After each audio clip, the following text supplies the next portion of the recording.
Գործող օրենքով, եթե անձը ժամանակավոր անաշխատունակ է, համապատասխան բուժհաստատությունից պոլիկլինիկա, հիվանդանոց ժամանակավոր անաշխատունակության թերթիկ է վերցնում եւ ներկայացնում գործատուին։ Գործատուն ամբողջ ժամանակահատվածի համար նպաստը հաստատուն վճարում է։ Դրա մի մասը փոխհատուցվում է պետական բյուջեի հաշվին։ Աշխատանքային օրվանից հետո այդ նպաստը վճարվում է պետական բյուջեի միջոցների հաշվին։ Եթե պայմանական ասենք, հա, մարդը տարել է 10 աշխատանքային օրով հիվանդության ճիշտ, այդ 10-ից 10 օրն վճարվում է գործատուն։ Բայց առաջին 5 օրը իր միջոցներից, իսկ այն վերջին 5 օրվա համար պետական բյուջեն ինքը փոխհատուցում է ստանում։ Վճարած նպաստի չափով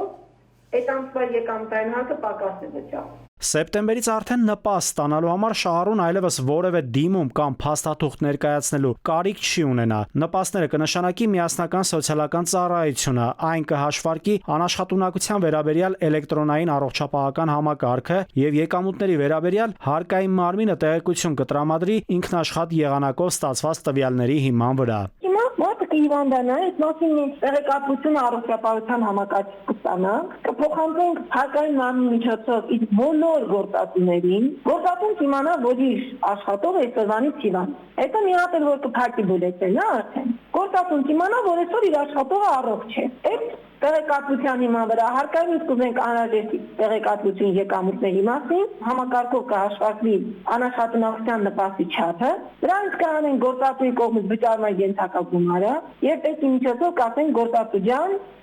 այդ մարդուն այդքան փող կվճարի, որտեղ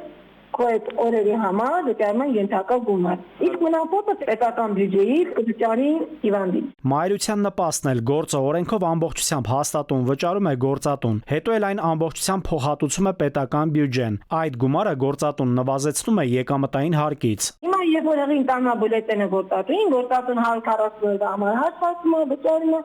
պետությունը գործատուին փոխհատուցում է։ Իսկ սեպտեմբերից փոփոխությունները մեր հղի մասին տվյալները կստանանք առողջապահությունից, մենք կհաշվենք, մենք կվճարենք գործատուն ընդհանրապես կիմանա, որ իր բարձր աշխատողը